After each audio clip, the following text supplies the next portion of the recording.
All right, welcome everyone to our first webinar for 2023. It is about starting strong. We will have a focus on assessment. And before we do start, I'd just like to introduce our panellists. We do have Robert Matthews, our principal here.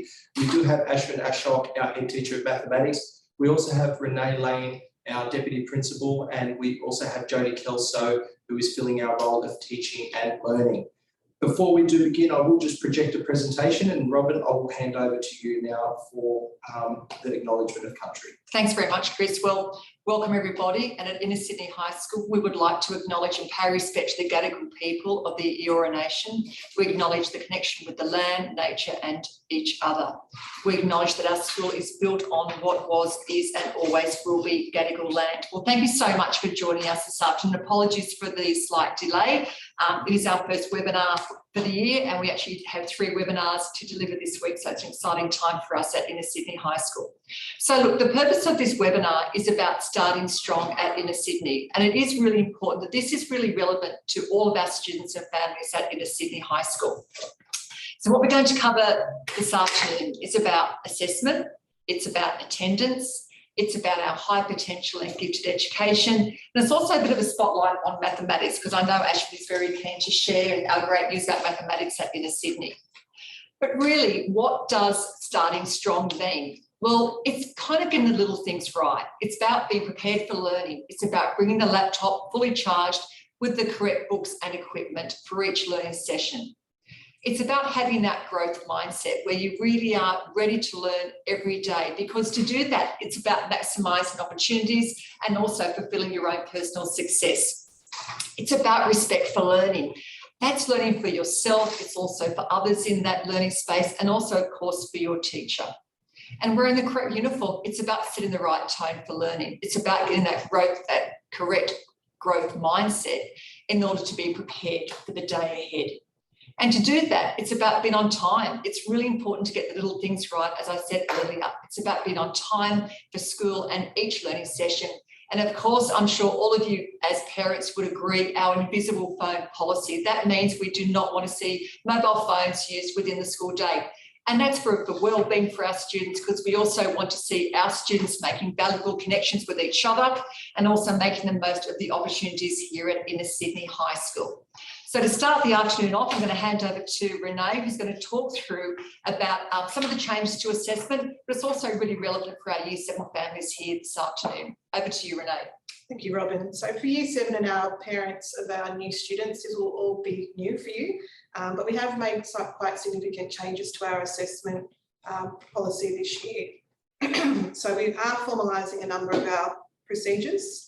This is really in response to teacher, student and parent carer feedback on the organisational skills of students in managing multiple assessment tasks. As you've probably noticed looking through your child's assessment booklets, we have reduced the tasks down to 4 per year.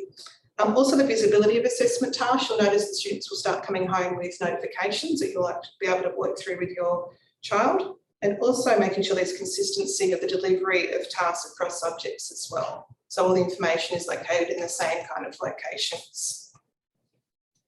We have sent home about 2 weeks ago now a formal assessment task booklet containing information for each subject and due dates, so that students can map their tasks in their school planner or their wall planner. And both of those are available and have been available to students all year from the library.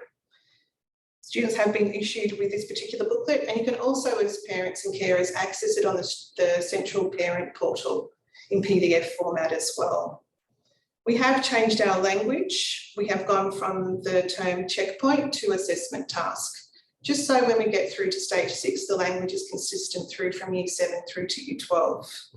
We are also moving more towards a feed-forward model of feedback, which means that students, depending on the task that they're submitting or sitting, they'll have the opportunity to do some practice tasks or to submit tasks for drafts for feedback as well before they hand in their final task. We are still going to be working on explicit feedback for students and also looking at formative assessment as a school to really drive that growth and attainment. We will be publishing, like we have done in previous years, grades as we go through each task on the Central Parent Portal, but just for stage 5 at this point in time. So you will be able to log into your parent portal and have a look and see what grades your child is achieving across the year. As I mentioned previously, we're also issuing assessment notifications on paper and also in Teams assignments 2 weeks in advance. Some subjects will issue them further in advance with the assessment task due date. That's so students can get organised and understand what it is that they're working towards. We'll also be developing and have started to implement a specific process for requesting special considerations through a formal illness and misadventure procedure. That form is located at the back of the assessment booklet, and inside the assessment booklet within the policy section, there are steps in terms of how you action those if there does need to be some consideration placed for an assessment task. As I mentioned, we have reduced the number of formal assessment tasks to 4 across each course in line with the NESA Stage 6 procedures. You may have noticed too, if you have a student in year or child in year 9 and 10, that there is an informal exam block happening in term 4 as well. So we are trying to also get our students used to working in formal exam situations, so working out of the gym and getting used to that timing and procedures as well. A big change is also about students meeting deadlines. So every task will have a firm deadline. Students are responsible for submitting their work on that due date that's specified in the assessment notification. And if there is a reason as to why they can't submit that work, that's where the illness misadventure form will come in. And that's for year 7 through to year 10. In year 7, 8 and 9, we'll be letting you know how they're going if things aren't going particularly well through a letter of concern that we will be sending to student and parent carers if the students have not met the deadline. And in year 10, things get a little more serious with the ROSA. So there will be an end warning letter that will be sent. And if we have multiples of those throughout the year, then that will lead to what we call an end determination. And that will obviously have impact on their ROSA grade determination and non-completion of courses for the courses that are affected. If a student doesn't meet their deadline, they will be awarded an unable to assess grade.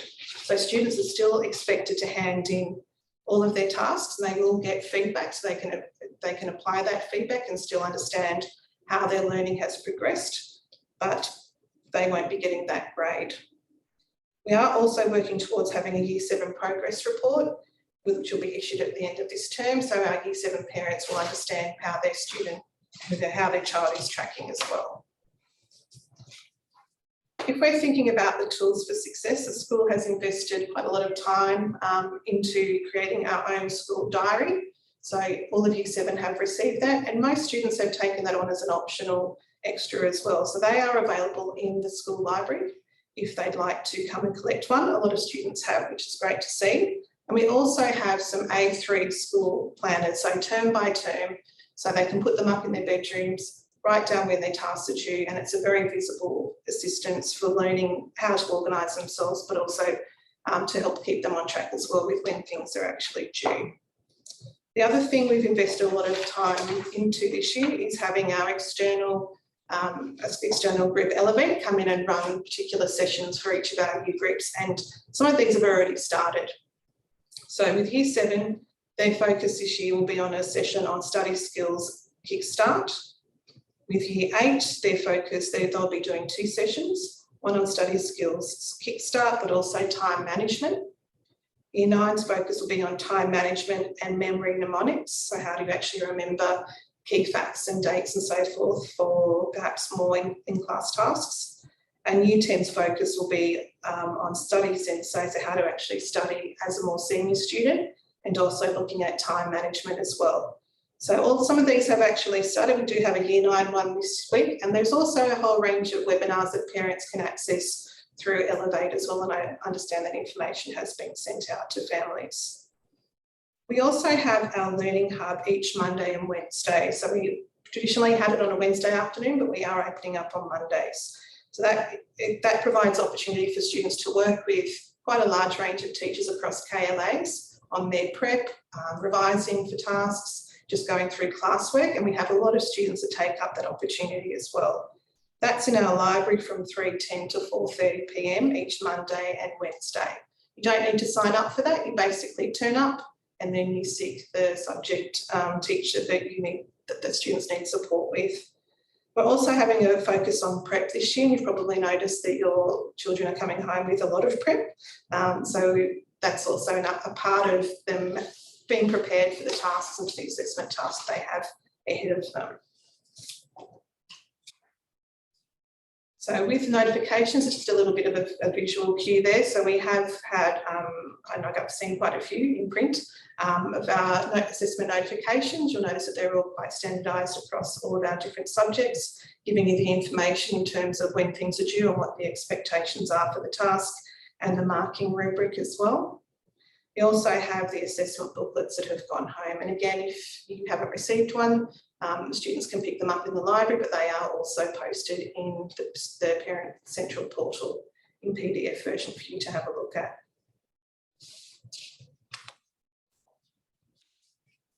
Now, part of success at school is also looking at attendance and ensuring that our students are up here every day, every minute of each day in terms of their the time that they need to be at school. So it does have, and it has been proven to have, a significant impact on academic achievement and social and emotional wellbeing.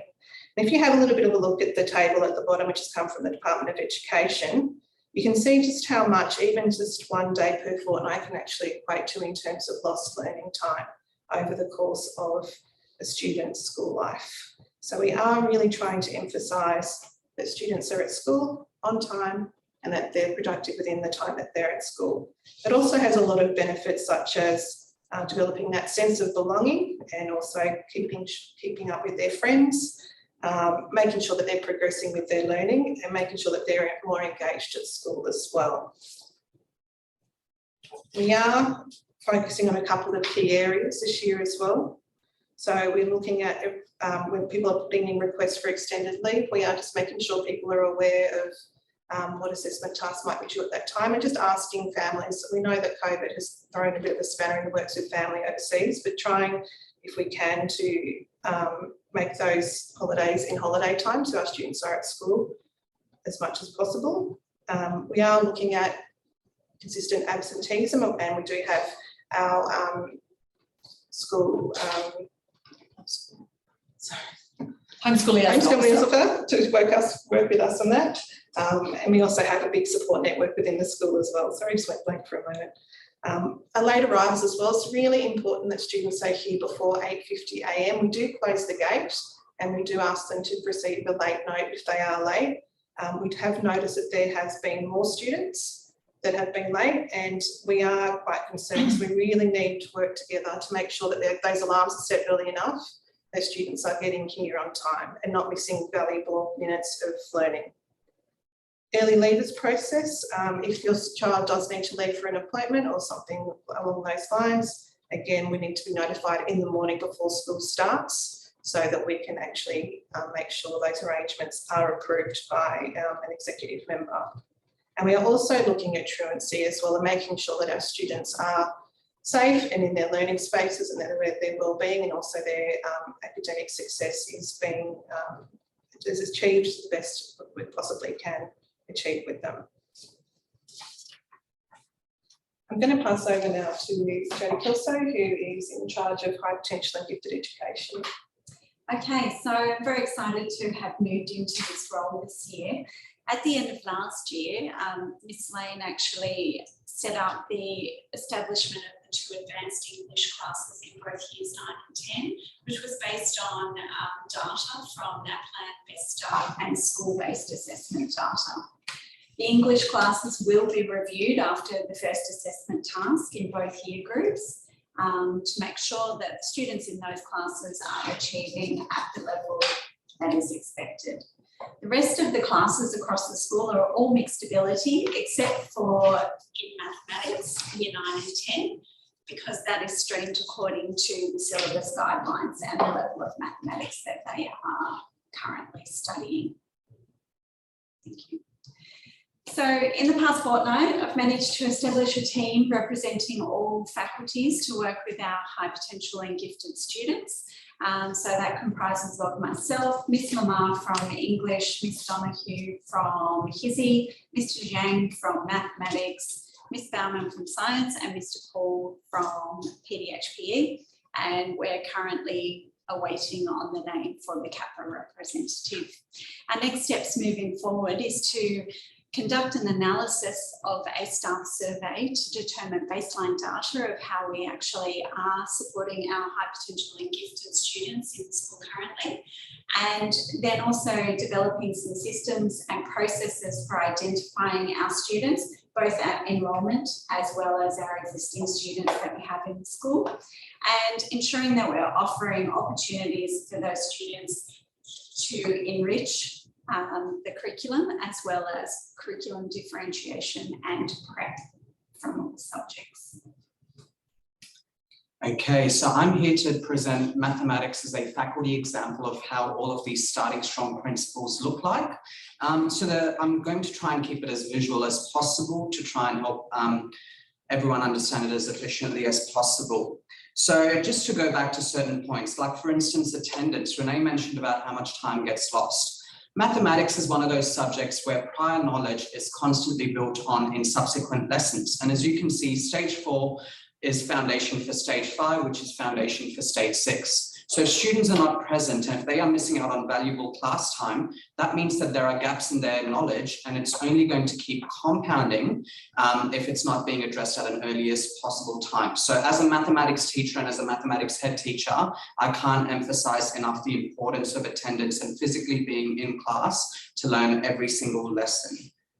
I wanted to provide a bit of a brief overview on stage 4 and stage 5 in terms of what we do here at Inner Sydney High School. So as Jodie mentioned earlier, Year 7 and Year 8 classes are mixed ability classes. So it's got nothing to do with their mathematical achievement in previous years or any other external assessments. So you do see a wide variety of students in terms of mathematical ability in every single classroom.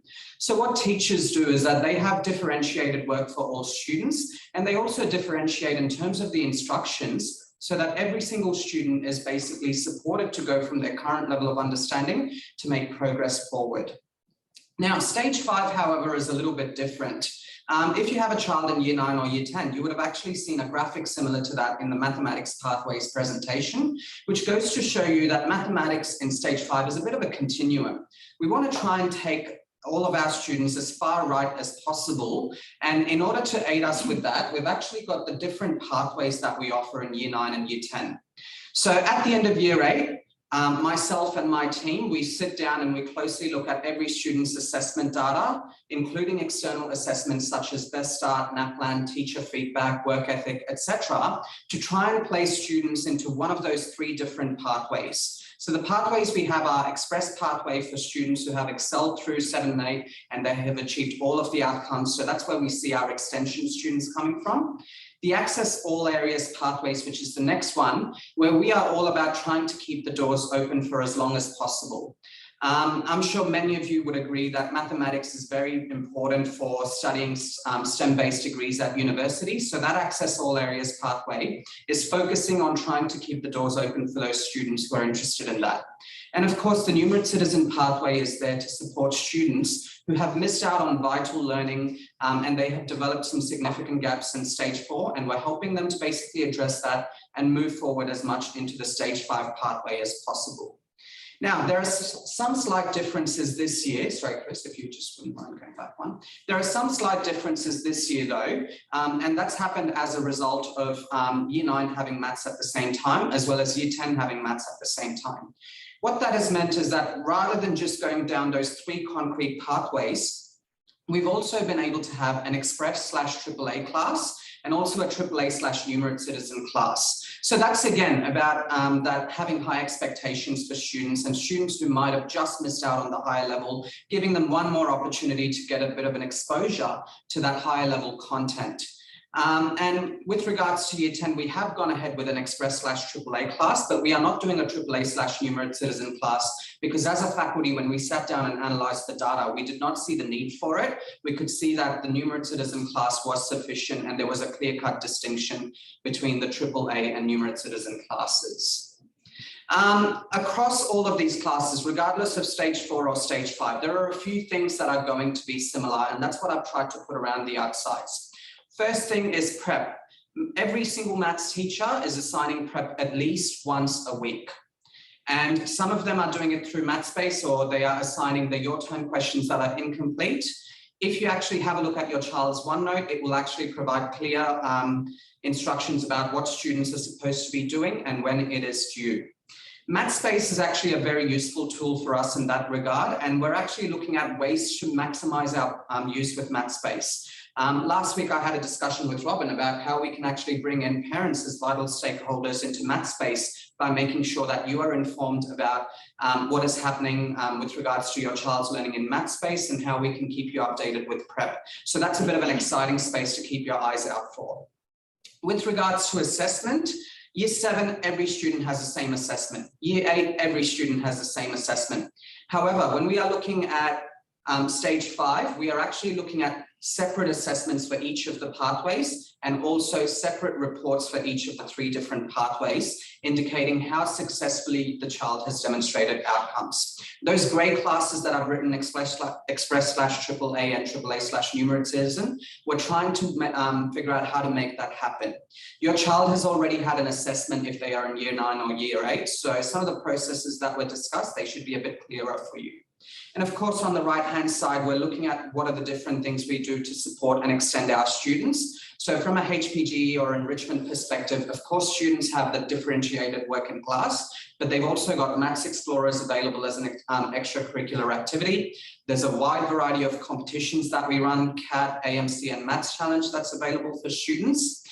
To help students who are really struggling or would like a bit of help with prep, we've got the Learning Hub that happens on Monday and Wednesday afternoons, as Renee pointed out. And also, of course, we've got Maths Breakfast that's happening on Wednesday mornings to support those students who have really missed out.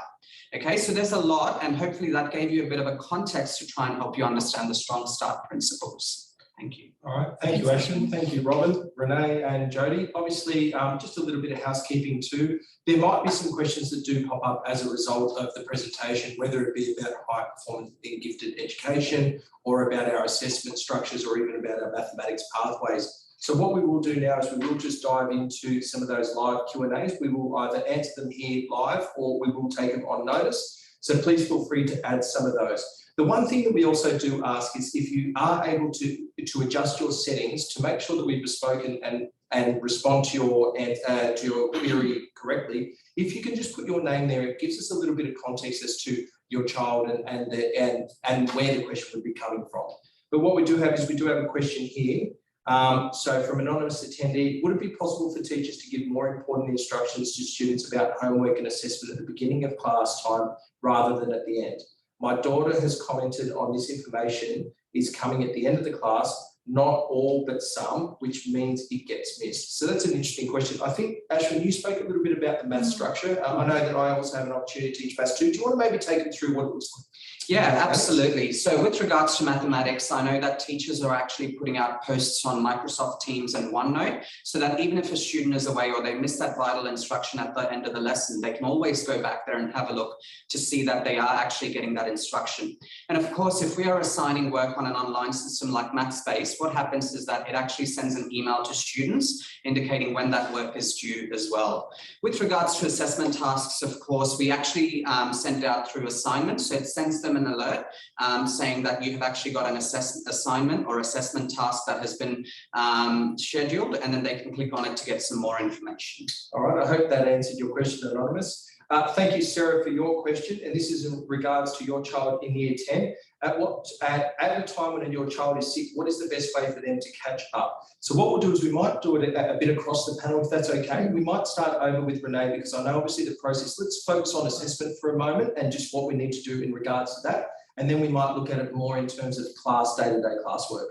Sure. So with assessment tasks, it's important that you fill in the illness misadventure form, because we do obviously need to make sure there's equity across all students. So that form is available at the back of the assessment booklet.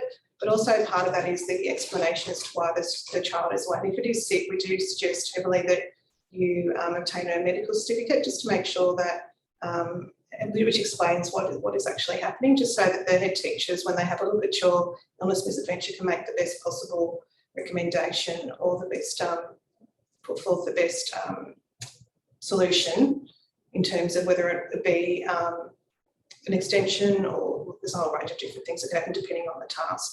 So that form becomes quite important when people are sick. Also bringing in on the day as well, letting the office know that they're unwell, and that will be communicated to the head teacher. So there's very clear communication in terms of them knowing and then being able to talk to the child once they've returned as well. And the mental certificate's great in terms of stage 6 muscle memory, because it really, as we start to formalise it more and more, we're looking forward and we're backward mapping, and that is an important process, isn't it? Can I add to that too, Sarah? I think also sometimes your child might be sick because they're not well. So I think it's really important to see your teacher again when they return to school. But I would say if it was going to be something long term, I would like to see if you contact the school, then we can actually make some additional recommendations to make sure your child doesn't miss out, just for that everyday classwork as well. All right, and I'll open it to the panel in terms of context for in the classroom. Ashwin, Jody, if you would like to add to that in terms of the process for someone that is absent for the lesson.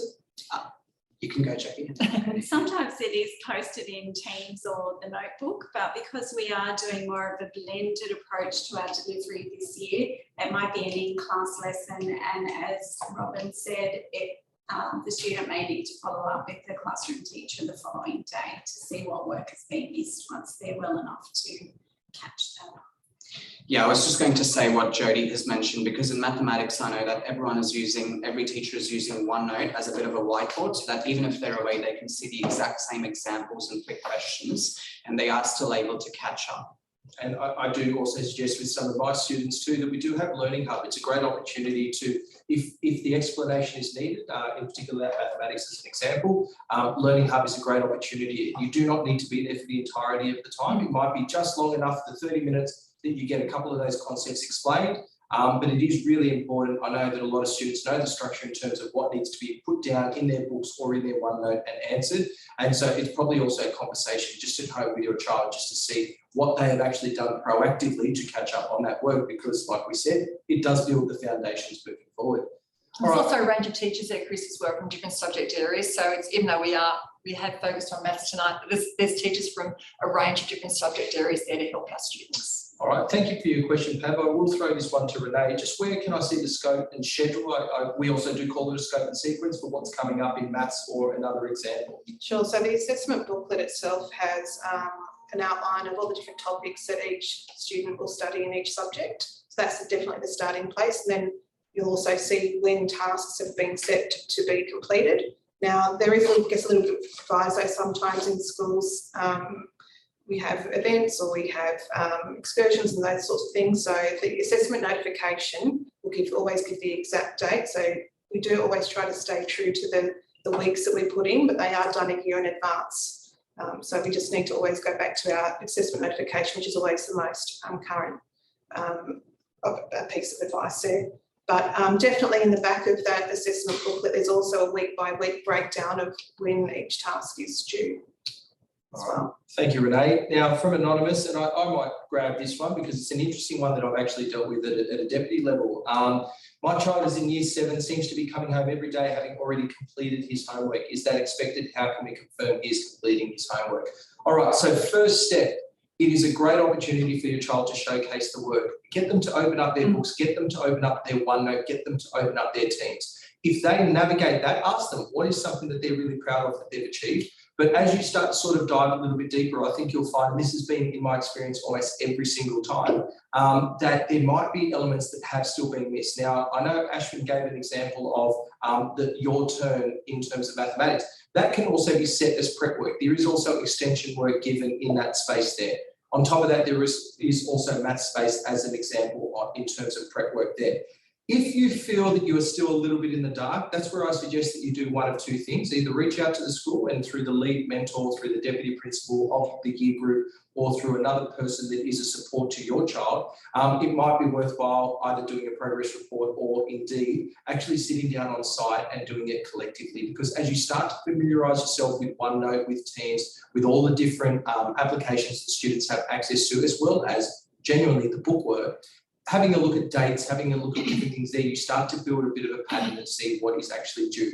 I would suggest that there would be work that possibly is still outstanding in that regard. So if you want a little bit more bespoke in terms of the response, please reach out to the school via email and we'll be happy to help.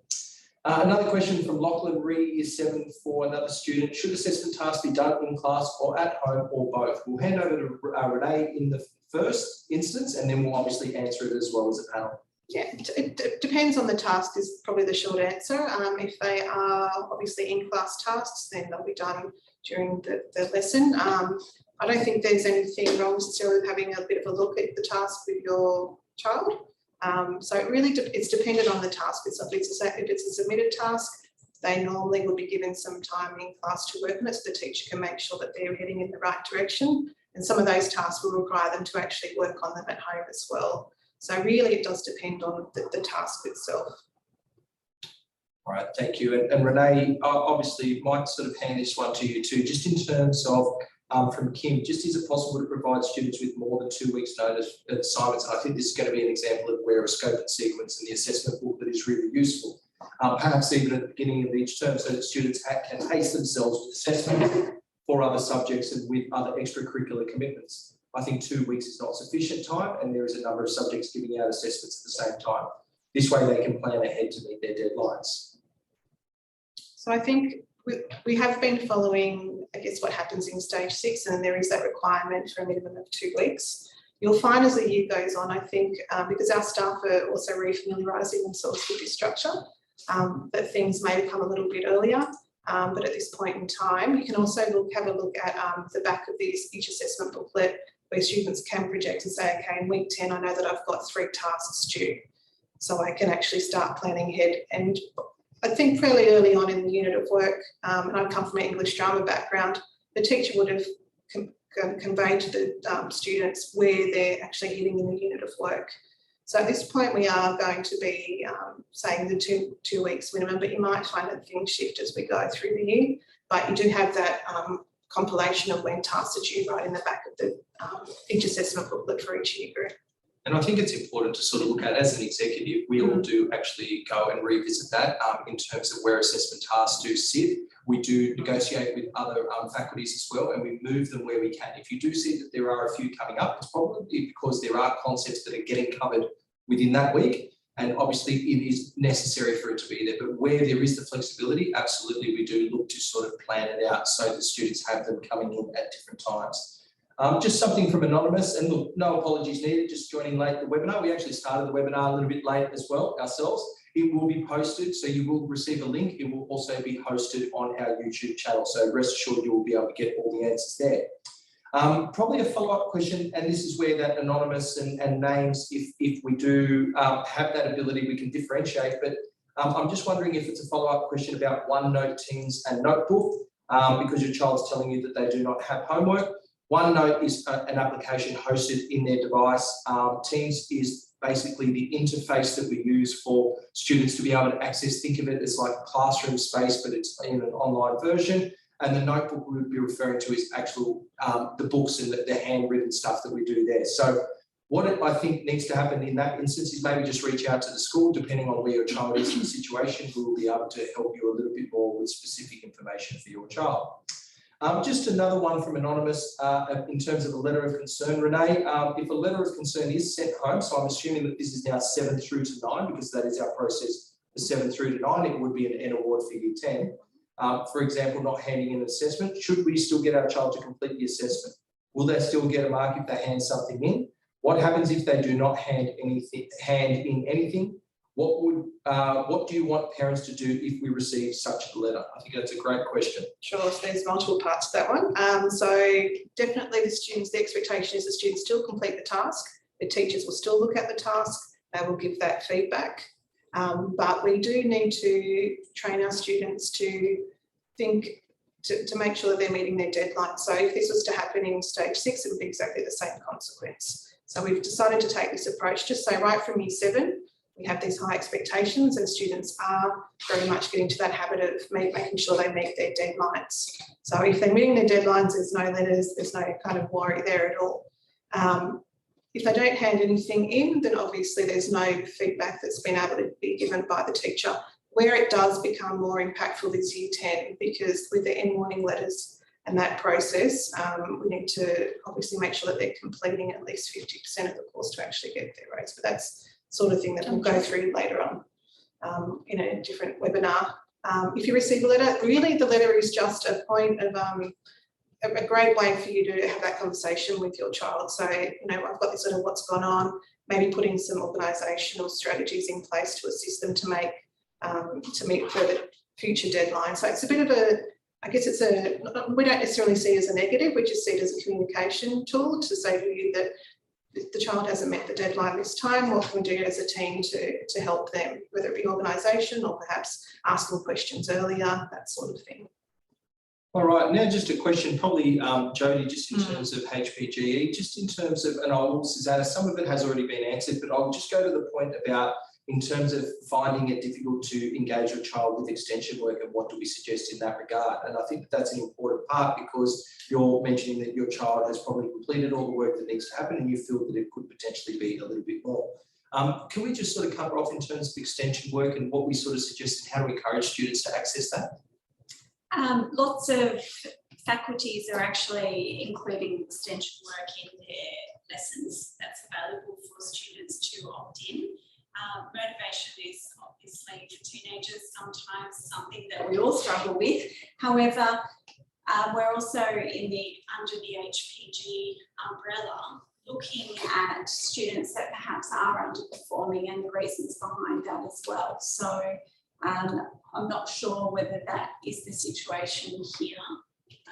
Can I also suggest, Jodie, too, something that's really important is we talk about the domains in HPGE. It is actually really important to know that our extracurricular activities is a perfect example of other opportunities to extend. It's not just about academically, sometimes it's also about socially and emotionally as well. And if you do want a supported setting with a little bit of support, I think it's really important to note that our homework and our prep and all these different opportunities, Maths Explorers, where students can be supported to access some of this extension work.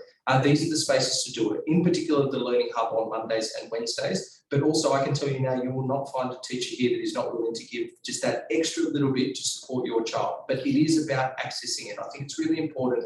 Your child does need to turn up and say that that is something that they wish to do, and for some students, maybe they're being extended in different ways. But again, if you do have any specific concerns, please reach out to the school. Chris, can I add to that? Jodie, you might want to just mention about those personalised learning plans that are going to be developed as well. So I think that's probably something important to point out at this point in time. And maybe there could be some parents there that no doubt you will be involved with Jodie in terms of the work that she does. Yes, I already do have a list of names and it is high on our agenda. Much like the learning support plans that we put in place for students that require additional support, we will be doing the same process for the students that are requiring that extension and development in certain areas of their expertise and that will be communicated to all faculties. And that's the beauty of having a team that has each faculty represented, because they can share what's happening in faculties and how we're supporting, and that can also inform other faculties to provide similar structures as well. Thank you, Jodie. Just circling back around to Pav's question. So he did get disconnected. Just finishing the last bit off in terms of the scope and sequence and assessment booklets, Renee, just where they are available and how they can best access them, please. Yep, so they're in the each assessment booklet. So there's a separate assessment booklet for each year group, and they're available. Students all have the copy, a hard copy, but they're also available in the central parents portal as well. Thank you. And Susanna, just a question that you also asked just about an extension, it appears, in terms of an assessment task and making sure that it has been sort of, I guess, spread out so it's not too concentrated. Absolutely. What you might have found for your Year 7 child is that there was a very real rationale in terms of extending that assessment task. It could have been that we're originally, in terms of the teaching and learning cycle and plan, that students would be up to a certain level that would then allow them to complete that assessment task. It could have been for a number of reasons. I think to answer that better, we would need to have the specifics, so please don't hesitate to reach out to the school. And we always do love finishing off with a little bit of positive feedback. We have had a couple of families reach out and say thank you so much for the assessment booklets. It really provides a great deal of clarity. We do appreciate Audrey and Daniel there also speaking about the assessment requirements and feeling that that has been a really helpful tool to support the partnership between home and school. So it appears that they're all our questions, Robin. I think I might hand back to you just for Thank you some so closing much, Chris. remarks and then we'll go from there. No, thank you so much for your interest this afternoon. It's a really important area. It's a part of the work that we've been working on really for the last 12 months. So it's really nice to have you on board this afternoon. Of course, as we move forward into stage 6, there's going to be some more webinars that we will be working on and presenting with you. And as Chris mentioned, that communication, that partnership between school and family is just absolutely crucial. So there might be some elements of our presentation tonight that you might want to go and have a chat about at home. Have a look at that assessment booklet, and we're happy and we're always here to answer any questions that you might have. But because a final plug for our webinars this week, for those Year 9 and Year 10 parents, we do have our Duke of Ed webinar tomorrow afternoon at 5 p.m. And so we're really excited about that. And also for those parents out there that might have any children in Year 6, there will be our open night webinar at 5 p.m. again on Thursday afternoon, following up with tours next Thursday night for our open night. So on that note, I'd like to thank you all for being with us this afternoon. Thank you to our wonderful staff for giving up their time this afternoon. And don't forget, please make sure you contact us if you have any questions whatsoever. Have a wonderful rest of the evening. Thanks, everyone.